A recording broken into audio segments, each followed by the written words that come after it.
Ya, haleluya. Firman Tuhan selalu baru setiap pagi bagi orang-orang yang hidup dalam kasih yang tidak retorika. Banyak orang mencoba mengimitasi ya agape. Agape itu tidak bisa diimitasi. Kalau Anda melakukannya dengan retorika, maka yang Anda dapatkan adalah retorika juga. Banyak tiruan-tiruan dari kasih ya, kasih yang palsu katanya Paulus ya, kasih yang palsu. Nah, saudara, hari ini kita belajar tentang Saul dan Jonathan bagian satu ya, nanti ada bagian duanya. Ada persamaan antara Saul dengan Jonathan, mereka adalah orang-orang yang pragmatis ya. Mereka orangnya simpel sekali, pokoknya ada kerjaan ya kerjain, nggak kebanyakan muluk-muluk ya. Bahkan kalau kita lihat tadi Jonathan dengan inisiatif, orangnya lagi meeting, lagi ribut begitu kan, Jonathan udah jalan. Wah, udah dihantam itu pasukan Filistinnya kan sama Jonathan, nggak pakai au dia jalan pokoknya, pasukannya kurang apa segala macam, mungkin dia jalan dulu. Ya, orangnya simple sekali dia, easy going ya, simple, pragmatis itu tadi ya, pragmatis itu orangnya seperti itu, simple sekali hidupnya. Nah, Saul juga sama orangnya simple. Nah, bedanya sebetulnya tidak bermasalah dengan engkau orang idealis, orang sanguin, kolerik, melankolis, itu nggak masalah ya, itu nggak masalah. Yang bermasalah adalah ketika kita hidup di dalam ilusi. Nah, karena Saul eh, tahu agama itu bisa menghipnotis rakyatnya, ya, dia menggunakan itu, dia simpel juga orangnya, dia tidak hidup dalam ilusi, tetapi dia menggunakan ilusi agama itu untuk apa namanya menghipnotis rakyatnya itu tadi. Karena begitu lagi perang begitu, ya orang Israel kan juga dikit-dikit kan Tuhan, dikit-dikit Tuhan begitu kan. Sangat sangat percaya. Kan memang memang mereka melihat dengan mata kepala sendiri. Dan Saul menanggapi itu. Begitu Samuel gak datang-datang untuk datang mempersembahkan korban dan menguduskan orang-orang ini untuk berperang, artinya supaya bangsa ini dipersiapkan, maka Saul mengambil inisiatif.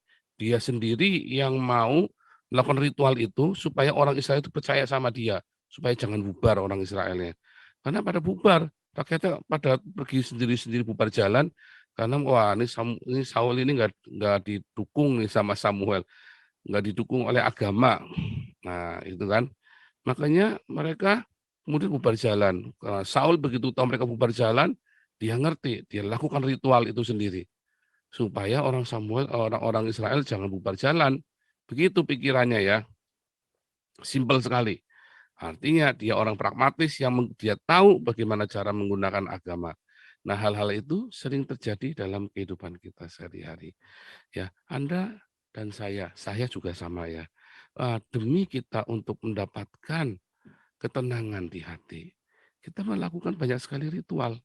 Tapi apakah ritual itu benar? Enggak. Banyak ritual-ritual yang kita lakukan, ya, ternyata itu hanya untuk ngadem-ngademin hati kita tanpa ada faedahnya sama sekali. Makanya kalau Anda ketemu dengan orang-orang yang seperti Saul dan Jonathan ini, Anda akan diketawain. Sampai dia ngerti bukan masalah ritualnya, tapi bagaimana cara menggunakan ritualnya buat bisa mengelabui keinginan orang banyak untuk keinginannya dia dan dia gunakan itu juga sama saja.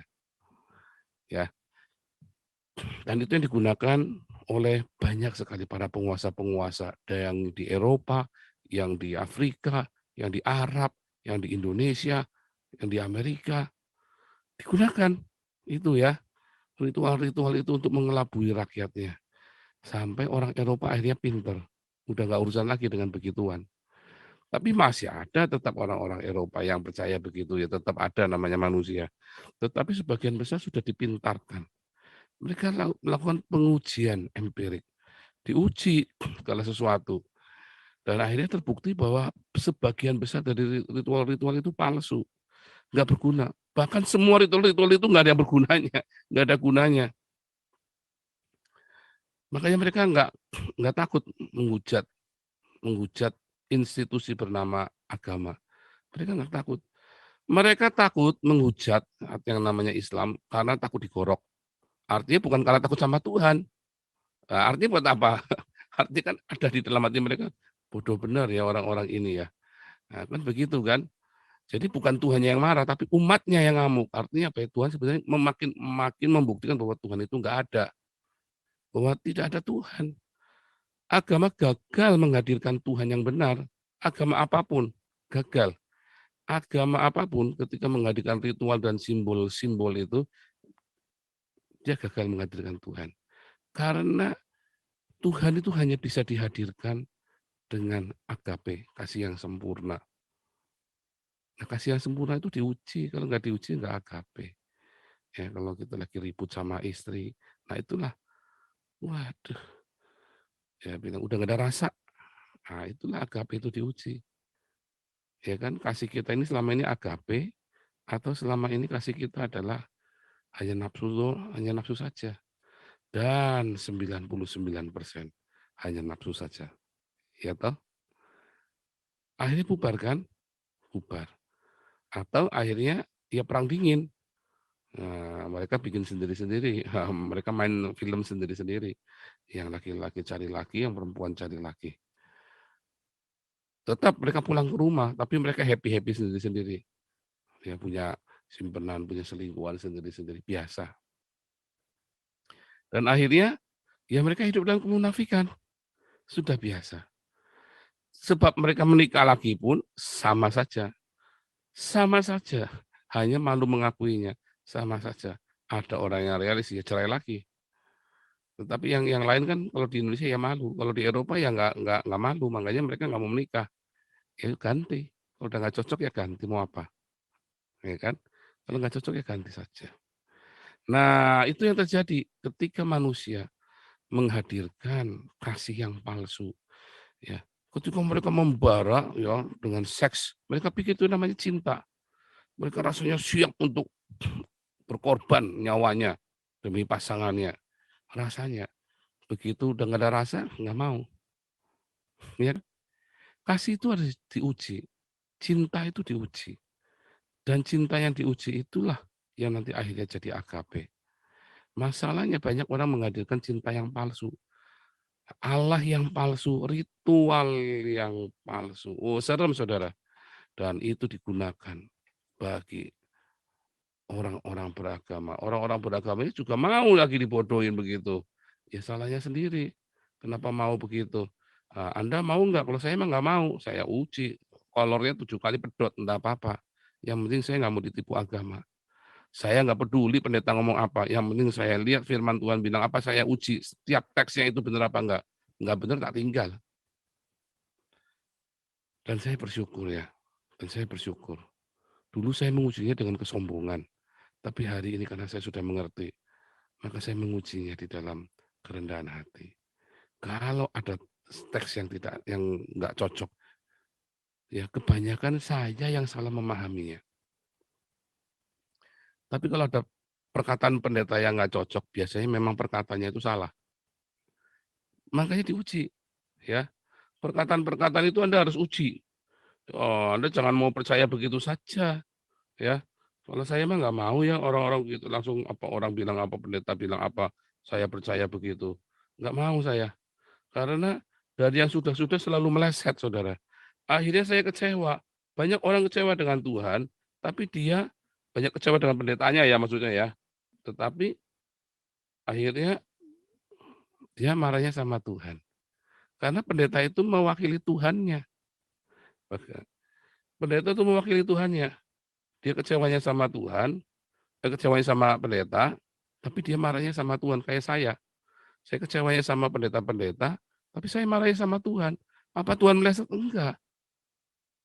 Tuhan enggak meleset. Ketika saya itu di dalam kebenaran, semua yang saya kerjakan berhasil. Kalau saya sampai tidak berhasil, ya itu karena ada maksud Tuhan yang lain. Dan selalu endingnya happy ending. Dalam setiap fitnah, dalam setiap perkara, dalam setiap hal-hal yang kita baik, selalu happy ending selama saya melekat sama Tuhan. Walaupun saya masih hidup dalam ritual dan simbol-simbol saat itu. Tetapi hati saya tulus melekat sama Tuhan. Saya berusaha cari Tuhan sungguh-sungguh. Tuhan selalu kasih happy ending. Prosesnya memang sakit, prosesnya memang berat. tapi happy ending.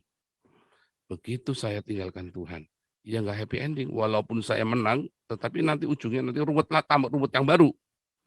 Sampai saya bergidik sendiri ya, wah sampai saya mau bangun, kalau tidur itu mimpinya buruk, bangun tidur nggak enak, haunted kan. Orang lagi masalah gitu kan tidur yang mimpinya buruk, bangun tidur pun dia aduh kok sudah melek lagi, pengennya tidur terus. Tapi tidur mimpinya buruk, akhirnya nggak karu-karuan. Ya kan? Nah itu kan badannya panas dingin. Anda ngalami gitu nggak? Wah saya melewati masa-masa itu ya. Saya melewati masa-masa itu, oh, kayak orang edan. Akhirnya insomnia kan, tidur nggak bisa, dipaksa tidur, begitu lagi tidur pengen bangun, takut bangun. Merem terus, padahal sudah bangun, saya dengar semua, tapi saya mendingan merem terus. Wah, nggak karu-karuan itu deh, panas hidupnya ya. Padahal sudah capek, udah apa segala macam. Dan akhirnya nggak sakit-sakit lagi asem ya, nggak sakit-sakit gitu ya. Eh, Ya gitulah. Nah, begitu saya mengalami perjumpaan dengan Tuhan, semua dirontokkan ya, yang fantasi-fantasi, ilusi-ilusi, dusta itu saya dirontokkan. Saya benar-benar uji setiap firman. Tidak ada satupun rema itu gugur. Saya rawat satu-satu, saya buktikan satu-satu. Makanya kalau Anda melihat pengajaran kita di komunitas ini kan, continuous kan. Yang ini menjelaskan ini dijelaskan dengan ini dijelaskan dengan ini. Anda amatin. Klop semua. Karena saya uji, saudara. Nggak ada yang bertentangan satupun, semua klop. Dan ini akan menghasilkan ini akan menghasilkan itu. Konsekuensi. Bisa klop semua. Saya sampai gumun ya. Saya sampai gumun sama Tuhan. Luar biasa firman Tuhan ini ya dan amin beneran. Nggak mungkin kalau bukan firman Tuhan. Nggak mungkin, saudara. Wah, saudara, kalau Anda mengalami itu ya. Nah, saya mau share screen ya sedikit ya. Pagi-pagi saya share screen dulu nih. Menarik ini. Anda lihat ini ya. Ini kan menjadi ini ya, terkenal di film ini ya, eksorsismenya, cara-cara pengusiran setan. Anda Anda termasuk pelaku yang begini enggak, yang nyimpen salib-salib apa benda-benda suci untuk usir setan? Anda kalau ketemu saya, kalau saya ngelihat itu, saya ketawain nanti. Serius, karena ini enggak berarti apa-apa. Benda-benda sucimu di rumah itu enggak air suci, minyak suci, salib yang sudah diberkati oleh Pak Pendeta atau apapun yang didapat dari Yerusalem sekalipun yang pakai ini salibnya bikinnya ditatah pakai batu yang dari kuburnya Yesus. Bullshit, saya nggak percaya, nggak ada gunanya semua. Takut udah sama saya pokoknya setan gak usah pakai begitu-begituan. Salib-salib gini juga nggak ada gunanya. Semua itu hanya omong kosong, saudara. Karena ada kekuatan yang lebih besar supaya firman Tuhan berkata dalam 1 Yohanes 4 ayat 8, Allah adalah kasih, ya kan? Allah adalah kasih. Kalau engkau ingin Allah itu besar di dalam hidupmu, sebab roh Allah yang ada dalam hidup kita lebih besar daripada roh yang ada di dalam dunia ini. Berarti Anda harus memperbesar agape itu. Allah kan adalah agape. Kalau engkau ingin memperbesar ya kuasa Allah dalam hidupmu, perbesarlah agape. Simpel kan? Simpel banget. Anda bikin jadi ruwet. Maunya berzina terus, sambil berzina bawa jimat di dompetnya salib. Kurang ajar. Itu namanya menghina Tuhan. Ya kan? Wah, minyak suci apa segala macam, berzina mah jalan terus. Tapi Anda bawa benda-benda suci. Nonton bokep jalan terus. Anda bawa-bawa benda-benda suci. Anda ingin kuasa Tuhan sempurna dalam hidupmu? 1 Yohanes 4 ayat 8. Allah adalah kasih. Kalau kapasitas kasih dalam hidupmu diperbesar, maka roh Allah di dalammu makin besar. Remanya makin besar kan? Remanya makin besar, imannya makin besar kan? Imannya makin besar, Anda bisa memindahkan gunung kan? Nah, itu yang terjadi. Dan akhirnya, nah ini tadi ya, ini tahun 2005 ya, ada eh, di biara sebuah biara di Rumania, ya ada suster yang dianggap kerasukan setan. Lalu disalib susternya ini, disalib, dipaku, mati. 4 orang di penjara akhirnya. Nah, terus jadikan film ini ya, menang ya di festival film Cannes itu menang. Ini serius ya, ini benar-benar dilakukan seperti itu ya. disalib ya, di penjara langsung, gila. Mati dipaku, disalib. Itu karena ritual-ritual itu. Siapa bilang menyalibkan orang itu bisa jadi seperti itu? Nah, pemahaman-pemahaman itu tadi, kamu itu ya menyembah Tuhan itu dengan ritual, bukan dengan hatimu. Ya, demi tradisi-tradisi yang kita pertahankan. Banyak gereja melakukan itu ya. Dia arak, wah kita kenakan perang roh ya kemarin yang berdiri di makamnya Raja Batak itu pendeta itu kan ngawur ya itu ya. Itu ngajari pendetanya nggak bener. Orang gitu itu gerejanya kudu dibubarin. Serius ya, ngajari nggak bener. Ngajari nggak bener loh itu pendeta itu. Gereja dibubarin saja nggak apa-apa itu orang-orang begitu. Pendetanya dicopot. Ini pendeta lulusan dari mana nggak bener ngawur. Nggak ada Tuhan Yesus ngajari begitu. Perang roh berdiri di atas makamnya orang. Tengking setannya. Jangan-jangan setannya dia sendiri. Seringkali justru setannya dia sendiri. Ya, dia mah nggak rugi apa-apa. Tengking-tengking ruginya apa coba? Wah, terus 2 juta habis tengking-tengking besoknya mati. Besoknya sakit, besoknya apa. Saya nggak percaya ya. Lah kamu tengking-tengking, coba kamu naik ke atas bukit, kamu teriak-teriak. Ya masuk angin lah. Bisa kan? Dia naik ke atas bukit, dia tengking-tengking. Katanya besok kesambet apa ini karena ini kan ini peperangan roh saya. Kadang-kadang saya mikir ini orang-orang ini nggak rasional bener ya. Beriman itu bukan berarti Anda meninggalkan akal sehatmu loh. Ya, tetapi kalau kamu punya kasih yang melimpah dalam hidupmu, kuasa Tuhan akan bekerja dengan sempurna dalam hidupmu. Itu bermarturia, berdiakonia, mengasihi, mengampuni, memberkati, sangkal diri, pikul salib. Jangan retorika. Wah ini kok Paul kalau ngomong maki-maki orang sebanaknya. Bukan berarti orang yang maki-maki itu tidak punya kasih loh. Banyak orang yang lemah lembut, gemulai, lemar-lemer. Nggak taunya psikopat juga. Nggak taunya malah biadabnya minta ampun. Nah, itu yang saya maksud, jangan retorika. Apa adanya saja. Ya kan? Saya tampil begini, ya tampil di saya. Tetapi ada yang utama, kita punya kasih di dalam kita yang melimpah. Ya, kita punya kasih yang melimpah. Kalau kasih itu melimpah, kuasa Tuhan itu sempurna dalam hidup kita. Apakah Anda punya kasih yang melimpah itu dalam hidupmu? Atau Anda punya retorika yang melimpah? Nah, coba. Saya dari mulai ngerti ya 2014. Saya dari mulai ngerti sampai hari ini. Nggak pernah ada satu salib pun di rumah saya. Saya pernah dikasih itu kalung salib. Ya dikasih kalung salib yang pakai stainless itu yang rantai biji-biji jagung itu ya. Nah, itu saya kasih anak saya. Dan pakai buat gaya-gaya. Tapi saya itu nggak ada artinya, saudara. Nggak ada sampai sekarang aja nggak ada identitas Kristen. Natalan aja kita pakai yang rame-rame. Tapi kan Natal bukan identitas Kristen, identitas Eropa, ya kan? Nggak ada pernak-pernik itu di rumah. Belajarlah hidup jangan dengan ritual, simbol-simbol. Hiduplah kasih yang melimpah luar biasa. Sudahkah Anda berdiakonia pada pagi hari ini? Sudahkah? Siapa rencananya Anda hari ini yang Anda mau beri makan? Ya, ini menjelang Natal. Ya, Natal bukan kelahiran Yesus 25 Desember, tetapi itu adalah sebuah perayaan. Ada semua orang, semua keluarga Kristen punya historis. Keluarga mana yang sedang Anda ingin kunjungi? Mau kasih hadiah. Anda kepikir nggak mau kasih hadiah Natal buat keluarga itu? Supaya dia bahagia.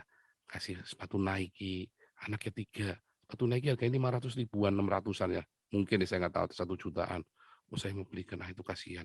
Itu keluarga miskin. Anda punya uang melimpah. Oh, kenakan Pak. Ya, sekali-kali kasih dia enak. Ya, Anda datangi sebuah keluarga, berikan masakan, kirimin masakan. Pernah nggak Anda berpikir begitu? Saya berpikir gitu pernah, karena ada orang yang berusaha begitu saya waktu saya di Indonesia dulu. Ya, karena ada yang memberi teladan kepada saya. Nah, Natal ini, hadiah apa yang Anda mau berikan? Kasih apa yang Anda ingin nyatakan kepada saudaramu, sesamamu, atau musuh-musuhmu? ya. Oh, tapi kalau Anda punya musuh tiba-tiba Anda kasih gitu nanti salah paham juga kan serba salah kan pakai hikmat ya. Berdoa minta hikmat. Jangan sembarangan nanti. Nanti saudara baru mutusin cowokmu nanti kasih hadiah dan ini kan musuhku tak kasih hadiah. Lah, repot nanti kejar-kejar lagi. Repot itu kan. Jangan CLBK nanti. Ya kan. Oh, bukan begitu ya. Anda harus pakai hikmat. Nah, hiduplah jangan beretorika. Kasih itu nggak retorika ya. Bukan dengan ritual. Anda mengasihi Tuhan itu bukan dengan ritual dan simbol-simbol seperti ini. Anda ingin punya kuasa besar dalam hidupmu. Limpah hidupmu dengan kasih. Bukannya melakukan ritual-ritual seperti ini salah besar. Salah besar 0-0. 0-0 ya. Anda ingin punya kuasa besar dalam hidupmu. 1 Yohanes 4 ayat 8. Allah adalah kasih. Milikilah kasih, Anda akan miliki kuasa. Urutannya, Anda punya logos, logos itu ditimpa dengan agape, maka logos itu jadi rema. Rema itu jadi iman, iman itulah yang jadi perbuatan-perbuatan ajaib. Tuhan Yesus memberkati. Haleluya.